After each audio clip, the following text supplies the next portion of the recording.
nga nayaka kodéveloppe na ndenge nini peuple akokokanisa mpona kolongola mboka.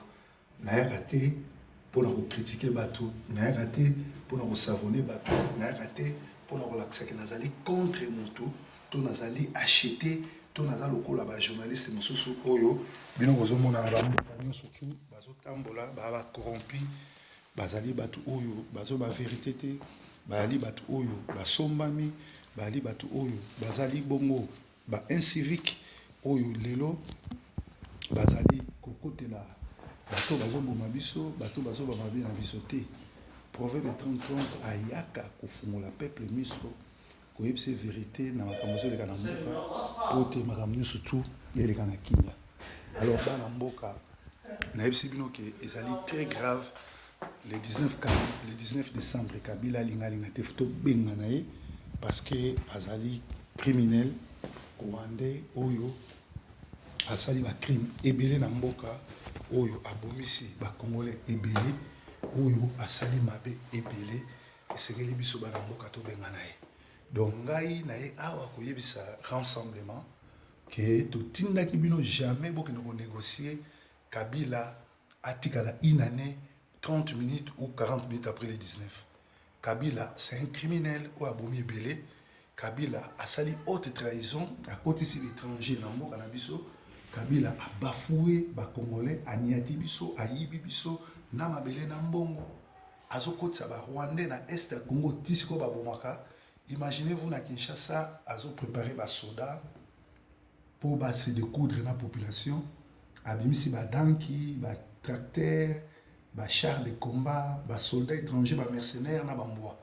Sikoyo na Beni, na Est ya Congo, ba Rwandais o bazo boma butu na moyo.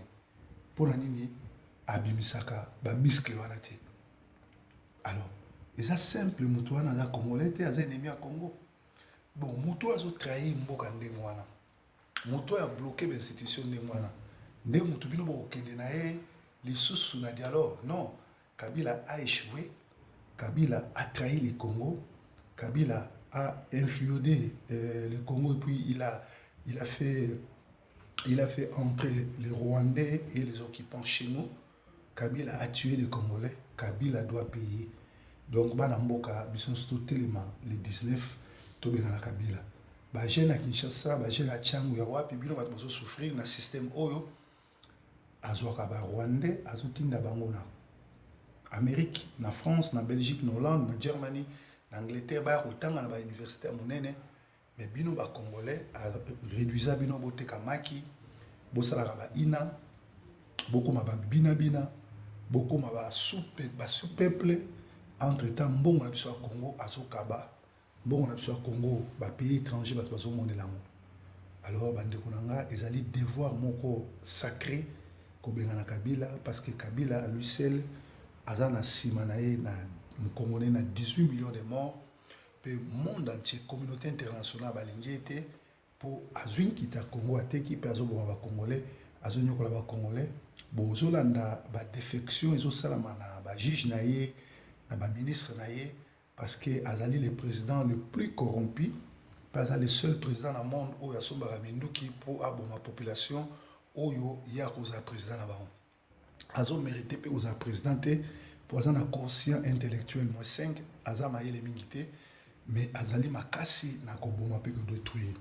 Alors na Sentinelle TV tozali bongo ko soutenir bana Congo, tozana sima na bino pe tosengi na ba mama nyo surtout à partir ya lobby to bandi jeune ya 3 jours pour na kolela pour na Congo. Prière na biso ezali mawa na Nzambe kita na Congo. Makile tangaki na Golgotha et purifier corps âme ya Congolais nyoso pe Nzambe apesa ba Congolais makasi ya Samson pour babenga na ba Rwandais. Nzambe apesi biso Kabila, Nzambe a livré biso ye parce que Kabila bomi ba chrétien, Kabila azali incivique, Kabila azali moto bakata nani bakata ngengate, c'était un incirconcis.